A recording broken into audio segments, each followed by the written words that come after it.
Hello there, welcome back to The Bleeding Truth. My name's Sally McNally. I'm the Irish midwife. And I'm Bridget, Sally's daughter. So today we weren't quite sure what we were going to talk about. So we wanted to maybe just have a conversation between us. Sally's been bringing up this memory she's had of her time moving to California or coming to California for the first time. And it's a story that I haven't heard yet. So we thought, why not just dive into that? I don't know if it's gruesome. I don't know if it's shocking or just, a good memory. It could be a little bit of all of it. I don't know. But yeah, I think that's kind of the topic for tonight. Also, happy belated birthday. Oh, thanks a million. I hope you had a good birthday. I had a great one. Thanks. Celebrate together. Yes. I wish we could have. Next time we're together, we'll celebrate all of the things we miss. Yeah, absolutely. Thanks, because it's going to be Thanksgiving in a couple days. Hopefully I post this before then. Yeah. But and then Christmas too. So I don't know when the next time it is I'll see you. No, hoping soon. We'll have to plan something. Yeah.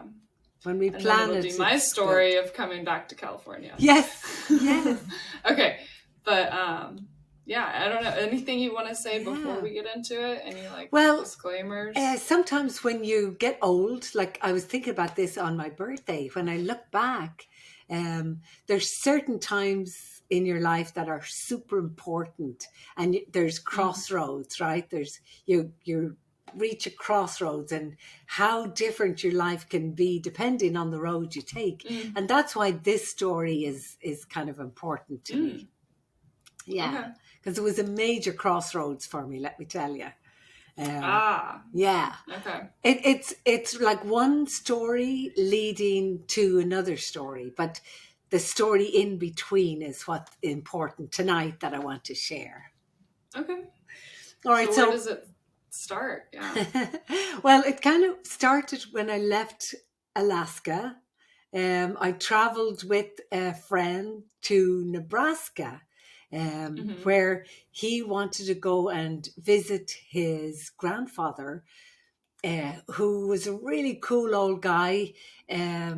He had been living in this old church that he had bought, and for years he had looked after his wife who had Alzheimer's, and she got too sick and they took her back to Pennsylvania. So then he was on his own in this church until he couldn't look after himself. So he ended up in an old folks home.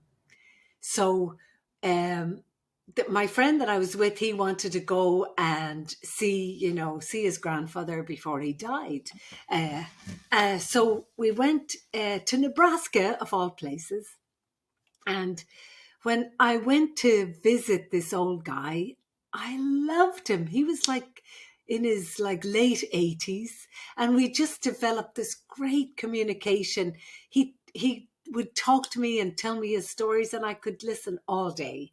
And there he was, stuck in this old folks home, and he was a preacher, right? So he was a good talker, and he told me that he was very, very sad because this place that he was in, this was a place that he used to visit every week. He'd come and he'd visit all of the old people in there and talk to them about their religion, or, pray with them and bring them things. And now here he was stuck in here.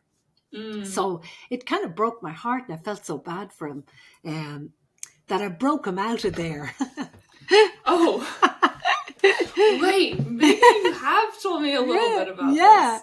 He was really, really cool, right? So he said, I can't be in here. What do you mean by broke him out, though? I rescued him. You stole him without telling anyone? Or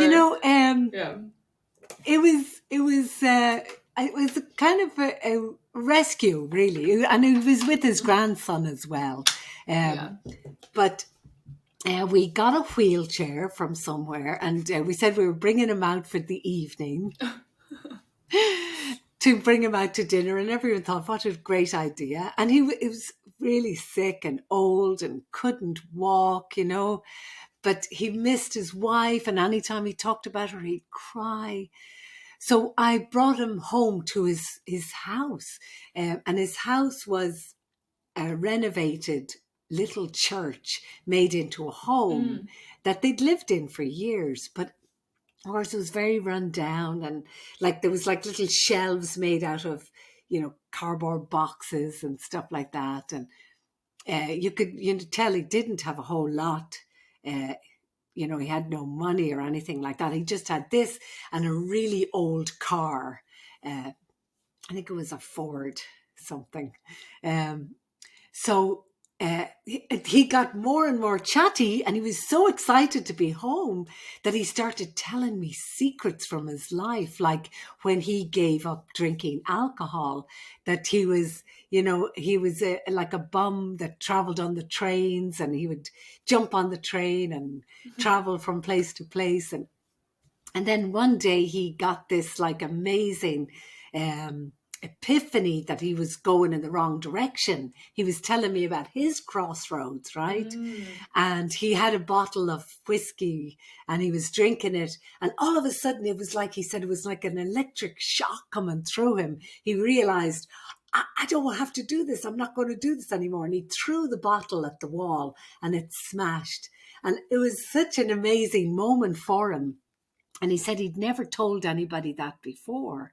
And I thought it was really important that I was the lucky one to hear this story, He also shared another story with me that his own father was very violent and used to beat his mother mercilessly. And one day he was becoming a young teenager and strong. And he stood up to the father and, went to fight him. But the father grabbed a shotgun and started shooting after him, and he ran out the door and he ran away from home. That's how he left his home. Can you imagine? Wow. Yeah, wasn't that? And that was another story he hadn't shared. So I was like loving this old guy and loving his storytelling and stuff. But his life sounds like a movie. It really was quite amazing. But every time he talked about his wife, he'd cry. And I knew I had to get them together. So why were they separated? Where was she? The family that lived in Pennsylvania took her home there so that she could, that they could look after her and that she would die there. But he didn't go. And it was really hard to get him there, So I bundled him up, and the grandson and me, we took him, drove him all the way to Pennsylvania. And he couldn't sit because his legs would swell up. So he'd have to lie down in the back of the car. Such a long drive. And all the way he told stories, and we got closer and closer. I kept on telling him, you're going to look into her eyes soon. You're going to be back together soon. And it was really magical. We made it there to their house. And it was quite shocking, really. Everyone was like, what's going on? This is before the cell phones. Yeah, yes, right. But we walked him in, all around him, helping him in. And he sat there beside his wife. And she was in the bed, like almost, gone. She was really old, and he was holding her hands, and the tears were just dropping down his face. And she didn't recognize him, and it didn't matter. She didn't know him before she left, He just loved her so much. So it was very beautiful. That's so sad that they'd separated them. I know. But his life really affected me, Before we brought him, we bought the church off him, and it was really cheap, and I bought his car off him. The grandson bought the house, the church house, and I bought the car. I think he gave it to me for $200, and he gave me his Bible and his typewriter, like one of those really old style typewriters. You might have seen it. Haven't you seen I've it in the house? seen that in like the attic or Yeah. somewhere in the house. There's a typewriter. Right. Yeah. So we drove back to Nebraska, but my heart was changed. I felt this strong stirring when I got back that I had to go, I had to leave. So leaving that place is a story on its own. But what I want you now to pick up my little story here is that I'm in his car, right? His old car that hadn't been driven in a long time. And I'm out of there, right? I drive to the end of this little country laneway that comes to a fork in a road. And I went right. I remember thinking, do I go left? Do I go right? I didn't know where either road was going to lead to, but I drove right. And then this strong feeling came in me that I couldn't stop driving. I'd stop, I'd fill up the car with gas, and I'd go again. And it was an old shaky, rattly thing. And it was right after Christmas. It was coming up to New Year's. Mhm. And I'd drive and drive. And then I remember a couple of nights I'd stop and I'd sleep in a motel. Old, horrible places. Awful. I would never want to stay Yeah. in these places. It doesn't sound like But you. it was so weird. It was such a weird journey. There was no heater in the car, no air conditioning, no radio, nothing worked. I could barely roll the car window down. Everything was old and squeaky. And I remember driving through these mountains this time, right? And the car started making all this weird noise. And it was like the wilderness, coming up this mountain. Oh God, can I make it? And up at the top of this mountain, there was a gas station. I was so happy. I got there and all this steam is coming out of the radiator, like it's overheated, way overheated. I don't know what to do because I don't know what to do, and I'm You looking. delivered babies, not engines. Yes. I managed to open up and there's all this steam coming out of an area and it sounds like it's going to like blow up. And I heard this voice behind me, got some engine trouble there, girlie. I'll never forget his voice. I was like terrified. And I turned around and there's nobody around. And this fella comes out of the gas station little shop. And he probably had like 2 teeth. And he was like really like kind of grubby and oily looking and Do you know where scary. you were? I think in Montana, somewhere in Montana. All I knew was that I could not stop driving. I was driven to do this journey. It was the most amazing journey I've ever made. But I'm like terrified of this man, and he says, you know what you need to do there, girlie? And I'm like, girlie? And I'm dressed in army fatigue, so I'd look rough and tumble, right? So the I got it from the army surplus store. I used to wear it up in Alaska because I was freezing cold. And I thought I looked really, tough. And I tried looking kind of crazy too, but he was the nicest man. He came and he showed me how to, fill the tank up or the radiator with water and wait until the car cooled down. He got me some food and cup of coffee and asked me where I was going, and I didn't know where I was going. I honestly was, it was that kind of a journey. I was like, I didn't know. Where was I going? I had a map and I thought I'm heading to California, but I don't want to head to California because my Aunt Sally was the only person I knew there. My Aunt Sally in Santa Barbara. And I didn't want to go to see my Aunt Sally. We didn't really even get on. Oh gosh. Anyway, so you'd already been to California? Years before. Yeah, years before. Okay. And years before. Yeah. So anyway, he said that car is not the kind of car to make a long journey in. He said you should not drive that car. And I said, I have to go and drive this car. I'm on a mission. I don't know what it is. I have to keep going. So he gave me sandwiches and off I went Oh. in the car. Really nice guy. I often wonder, who he was, but he was an angel. And, sometimes when you're kind of in trouble and life isn't really going well for you, look for the angels.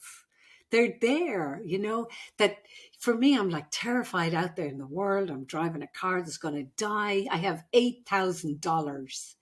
That was my amount of money that I had saved from my job in Alaska. $8,000, all I had in the world, in the lining of my army surplus coat, and this car that barely could drive. And off I went again.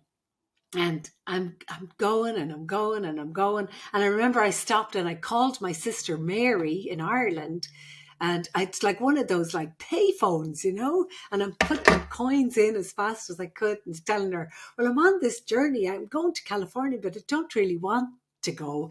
And her voice sounded a little strange, but she didn't, say don't go or go. She just said, be safe. So I ran out of coins and I went off again. And then another part of the journey, the car started making these awful sounds. Like every now and then I'd stop and I'd put water in. I'd learned that part and gas it up. But now there's a new sound, like tick-tock, tick-tock, tick-tock, tick-tock. And I'm like, what the heck is that? And I stopped, I looked, I couldn't see anything, and I couldn't figure it out. So tick-tock, tick-tock, and it was getting louder and louder and louder. And it was all I could hear Going. for miles and miles and miles. I'm like, I gotta keep going. And it was like there was some magic in the car with me, making me go, go, go, go in a direction I didn't want to go, to a person I didn't want to be with. But I felt like it was the old preacher that somehow he was pushing me towards my own, fork in the road. So anyway, I pulled into this garage and I was filling up the tank, and I went across to these guys who were, fixing tires and putting oil in. And I said, could one of you just look at my car? It's making this weird noise and I'm afraid to keep driving in it. And he said, sure. So he got into the car with me and we took a little drive on the freeway. And he said, yeah, I hear it. That's very weird. That's very unusual. And we drove back, and when we got back to his place, one of the tires during that short little journey had a big, huge bubble in it. It was just about to explode. Oh, yeah. Oh, God. I know, but it wasn't that really lucky that I took that chance. You found a tire guy. He was a tire guy, and he was another angel on the road, because he took me out. He couldn't see it, but there it was. And he was like, oh my God, we could have been killed, So he gave me 2 tires, decent enough tires. I didn't have a lot of money, right? So he fixed me up, got me back on the road, and off I went. Now it's coming up to New Year's Eve. So I went to this motel. How long? It was like 3, days? It might have been 3 days, something like that. Yeah. But it seemed like, it was like a big chunk of time. And I'm waiting for them to clean a room in this motel so that I can get that room for New Year's Eve. This was New Year's Eve. And so I'm so exhausted. I lay down in my car and covered myself up in my coat, and I'm laying in the car waiting for them to clean the room. And these people walked by and they stopped and they started saying a prayer. More angels, right? And I could hear one of them say, it's like 2 men. It was like a father and a son. And one said to the other, isn't that so sad? Isn't that a sad way to ring in the new year in your car?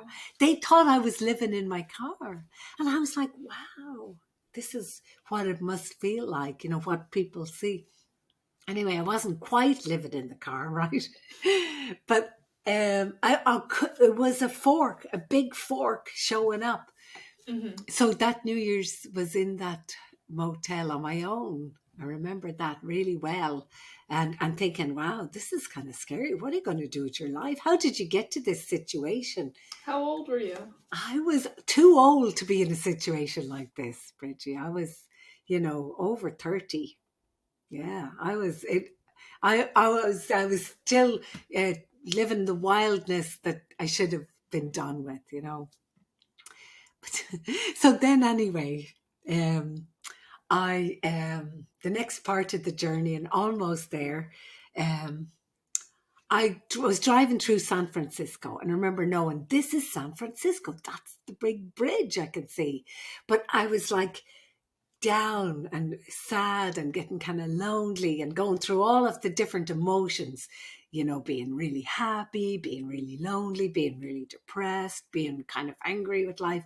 All of it came through me. And then I saw this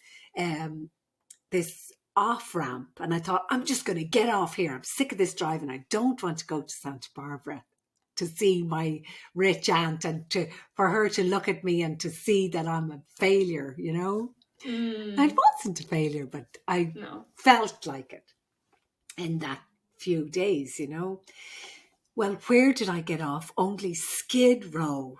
And I'm driving under these bridges through these homeless people. And I had never witnessed anything as awful as that before. I mean, now we drive through LA and you don't even bat an eyelid that people are pooping on the street and living in tents. It's like nobody even bats an eyelid. It's like we've gotten so used to it. But I had never seen anything like this before. And there was people like wandering up towards the car and gazing at me. And at one stage, the car started to splutter and stop. And I remember thinking, don't let the car stop. I was like thinking, because this is it. If you let the car stop, you can't stay here. Keep it going. And all of a sudden... This is LA, right? This was San Francisco. Oh, wow. Yeah. I remember it was definitely San Francisco. And then suddenly the car lurched forward and off I went again. And I could feel myself so happy coming out of that awful, awful situation. And then I knew I was on the right path. And the car never made another clinky sound. It was smooth sailing all the way to Santa Barbara. And when I got there, I got to my aunt's house. And I was like all the while thinking, why do I have to come here? What is it? Why her? Why can't it be something else? Poor Aunt Sally. When I got there, I actually stayed in a motel down the road from her because I was like, I can't. And then the next morning, I knocked on the door thinking I'm going to surprise. Look who I'm here. And then my other aunt answered the door. She had come for a visit. I didn't know. I hadn't been in connection with them at all. Yeah. And she opened the door and she said, Sally, how did you know? We've been looking for you. And I said, what? What do you mean? She said, how did you know we needed you? And I'm like, what? And she led me up the stairs to where my aunt was. And there was old Aunt Sally with her arm in a big iron frame. She had broken it in two places. She had fallen down these stairs, and they were looking to see if I could come to look after her. Why you? Because I'm a nurse. Oh, and you were in the United States. Yeah. Isn't that amazing? Wow. They were like, anybody know where Sally is? Can anyone contact Sally? And I think when I contacted my sister Mary, she had just heard about this, and she didn't want to tell me in case I didn't go or something, Oh, so you said you were going there, and she was like, I'll have to ask her because I'll have to. Wow. So I thought, okay, the whole journey makes sense. I'm meant to be here to look after Aunt Sally, to swallow my pride and help. And just like as a little backstory, Aunt Sally's not with us anymore. So yes, Aunt we're Sally's not not. offending. Yeah. We're not offending. And Aunt Sally is a But whole chapter on her own. right, But here's I almost forgot about that. Like right. that's something we should talk about. But Here is the crunch of this story, why it's important to me, and why it was such an important crossroads, Bridgie. And Sally was, it needed a lot of help and care because she was an old lady herself. And here I am being led to be with these old people and help them in their time of need, and come out of my own selfish, enjoyment of life. Well, Aunt Sally's best friend in the church was a beautiful lady called Flo McNally. And so the two of them in the church started talking now that I was there with them. And they were trying to set me up with Flo's son, John McNally. And I wouldn't have any of it. Set me up with a blind date? No way, I'm too old for that. But we happened to meet at a St. Patrick's Day party, the two of us anyway. So I was there like January, February, March, and then we met, and it was love at first sight. oh, And that was the reason for that journey. And you were the reason for that journey. and I was born in Santa Barbara because Yeah. you didn't leave. Right. Yeah. Yeah. And Actually, my yeah. life has been, just magical since. Yeah. Everything just easy, Yeah. I do think that's kind of amazing that Flo, my grandma, Yeah. was friends with Aunt Sally. Yeah. And that they had tried to set you up, but it just didn't work. Yeah. Right. That way. Yeah. Yeah.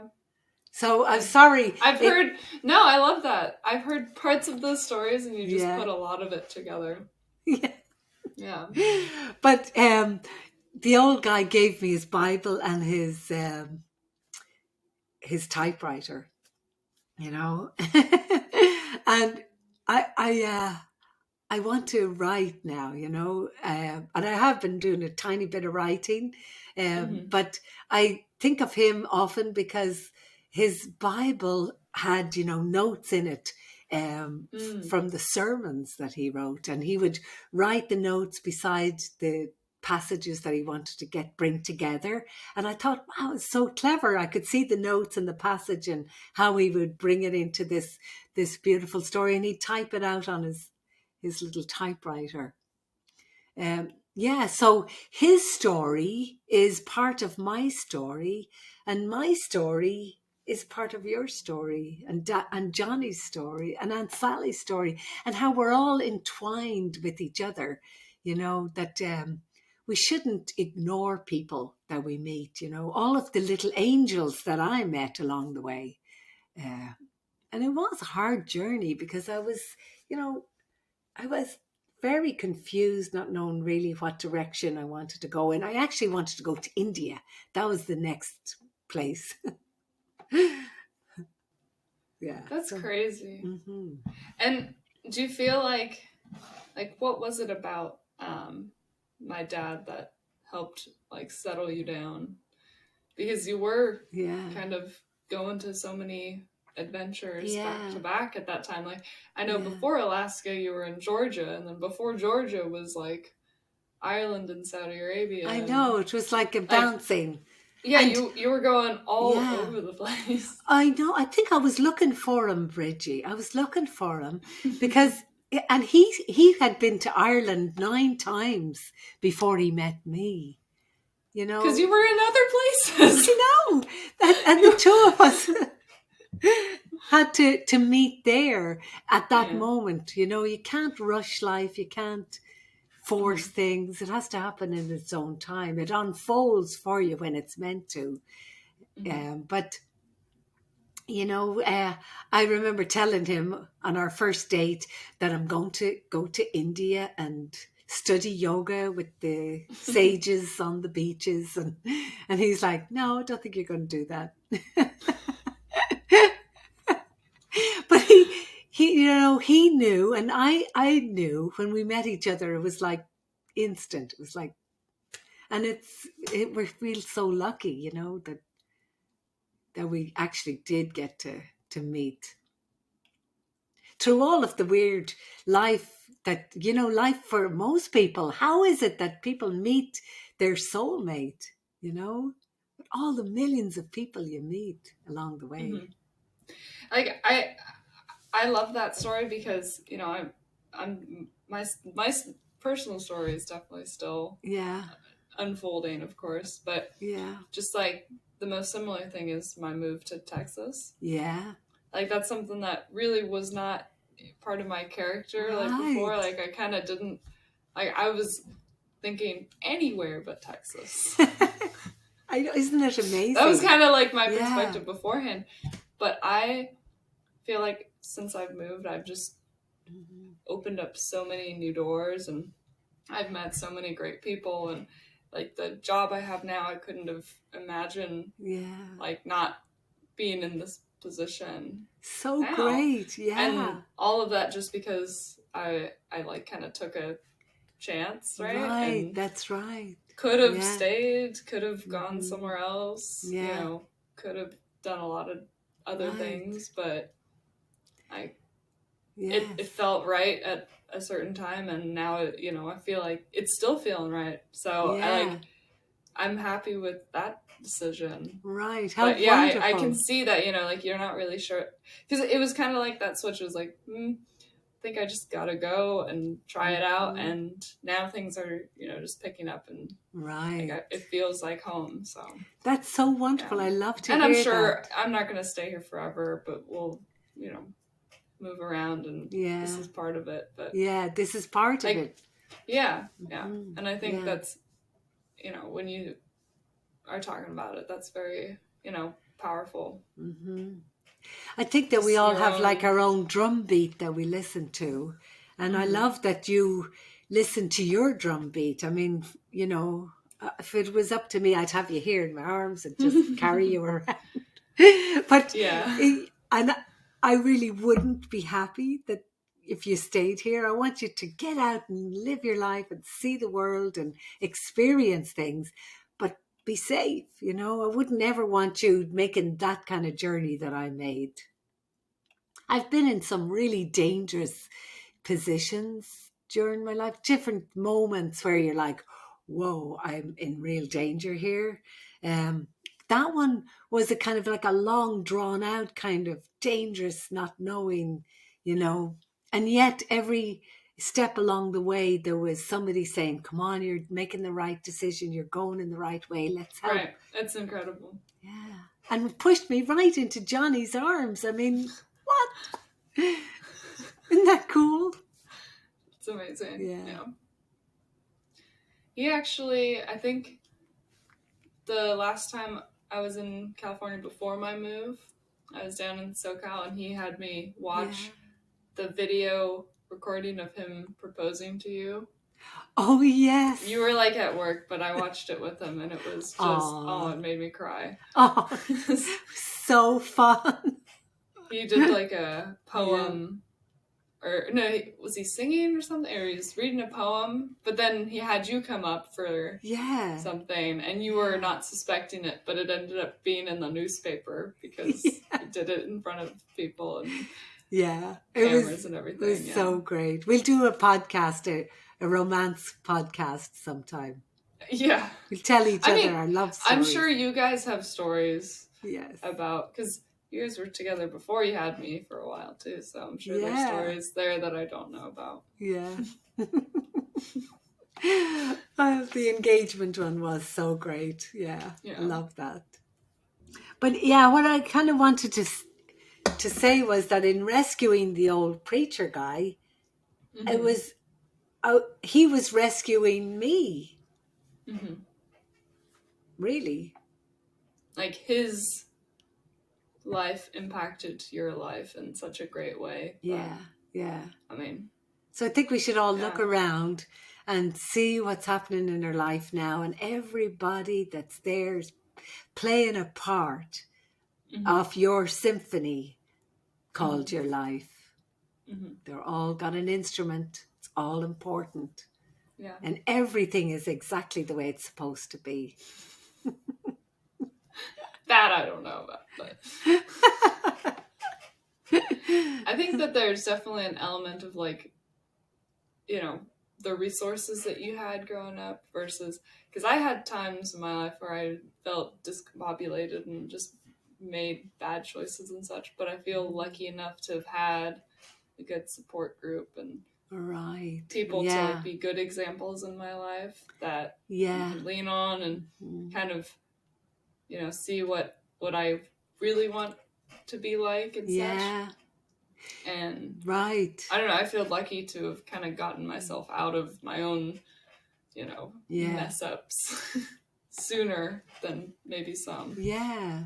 But My sister Mary taught me this. See, she's very wise and strong, Mary. And her husband Kevin, they both taught this to me once about when a person has got a stable foundation, you know, like a family that loves them and a home and food and school and all of that's part of your foundation.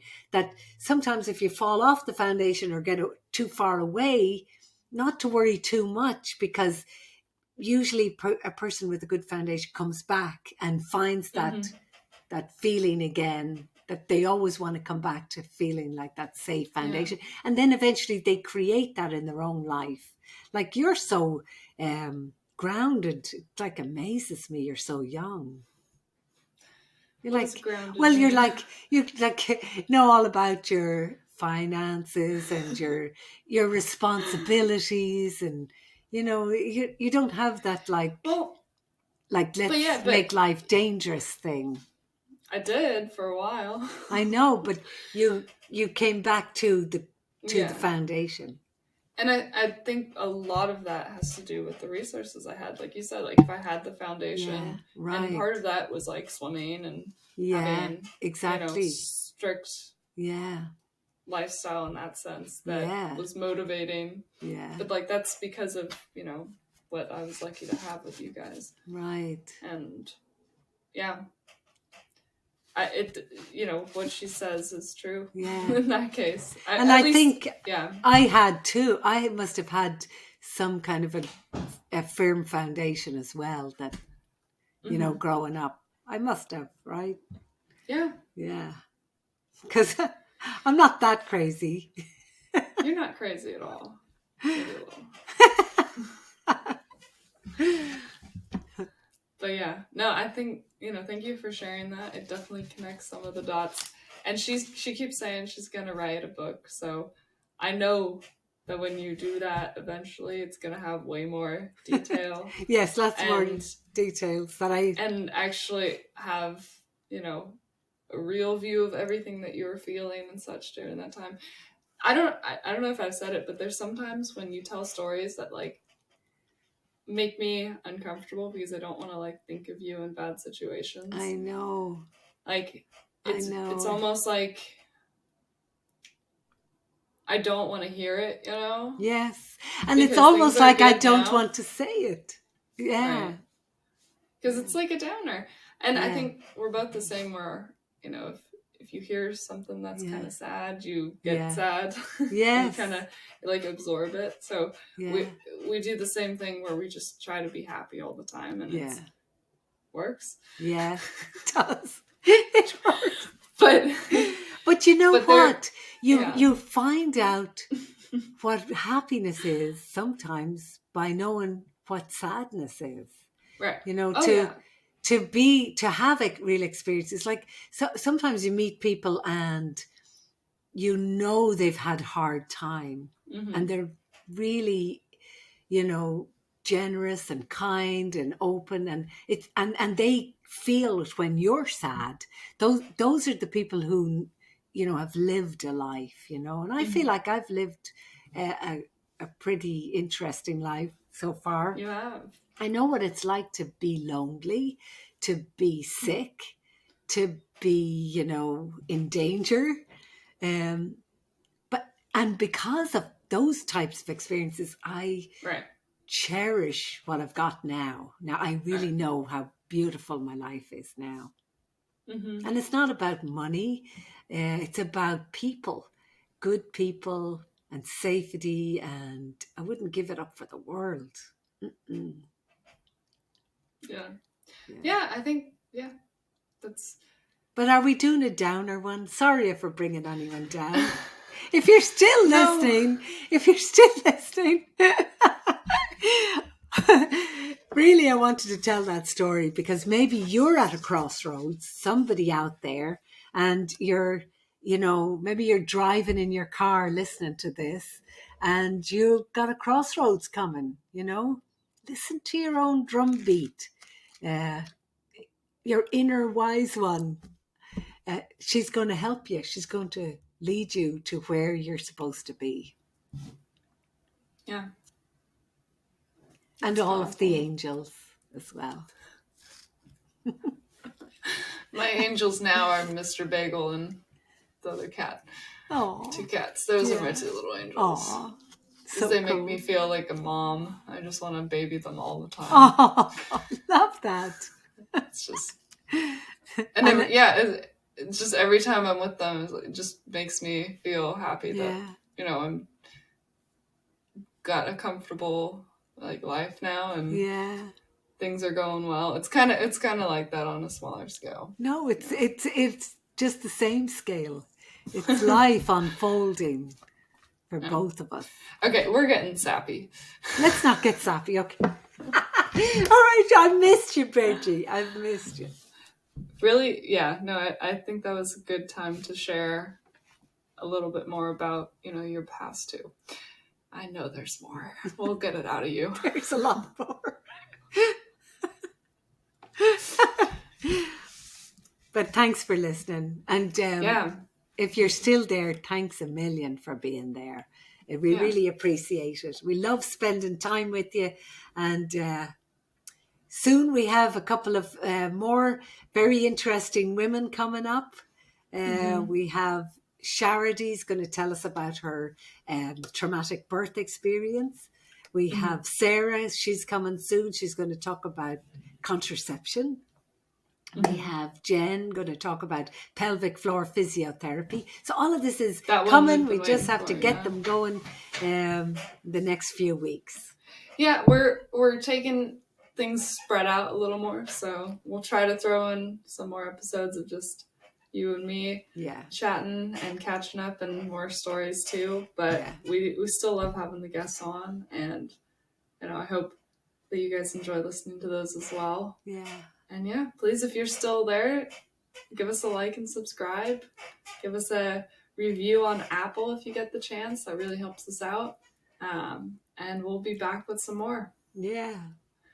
Good night now, and thanks a million. Thanks a million. Bye-bye.